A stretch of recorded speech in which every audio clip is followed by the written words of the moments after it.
Today we are doing an EGR delete on my 1978 Datsun 280z. Hello guys, welcome back to another video. If you're new here, my name is Grayson McTaggart and I like working on cars, especially my Datsun 280z. And today we are doing a pretty easy install, and that is deleting something from the car, specifically the EGR. The EGR is called an exhaust gas recirculator. Basically, it takes some of the exhaust gas and puts it back into the intake manifold. And this helps with nitrogen emissions, which the EPA required back in the 70s and 80s.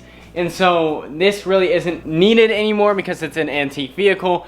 I don't need to pass emissions with this car, and also it is starting to leak and fail, and rather than getting replacement parts, we're just going to be deleting it from the car. So right here is the EGR valve itself. This is what we're taking out today. And we are also going to be taking this out as well because this is not needed. And then we will be capping this line. Basically how this works is whenever the exhaust gas is burned, it runs from the header through this pipe back into the intake, which helps with nitrogen emission. Basically, we will just be replacing all of that with this one plate today, and so I'm gonna show you guys how to do that.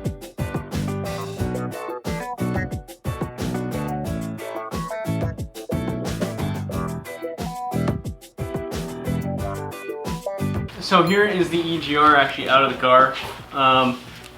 This is the EGR valve itself. Don't need this anymore. We're just gonna put a plate in its place.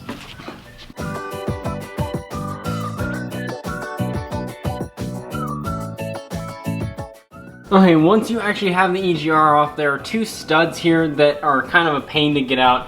But if you use a stud remover, they come right out. I actually am going to make another video about that, so I'll link it somewhere either in the description or something on how to get these studs out of here. But once they're out, all you gotta do is use a wire brush and clean this off, and then you have to cap this vacuum line right here, and then you need a screw to cap this side right here or have it welded shut. After that, the EGR delete is complete and you don't need to do anything else. That is all you have to do. So I'm gonna go ahead and get this finished. I'm gonna go ahead and wire brush everything and then go ahead and screw the new plate in.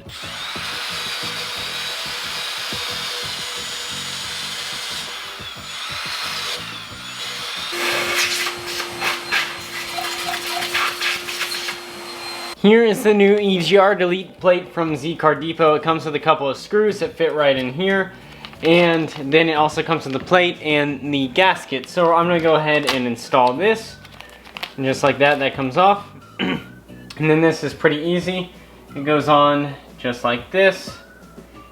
And basically what I'm gonna do is I'm actually gonna put these in here first to line everything up. And just like that, that's the new EGR Delete plate. Now all I gotta do is screw those in. And just like that, using an Allen key, I screw these things in. Whoops.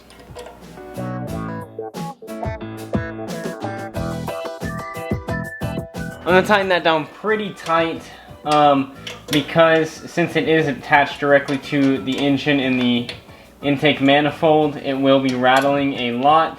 So you don't want anything to vibrate loose out of here.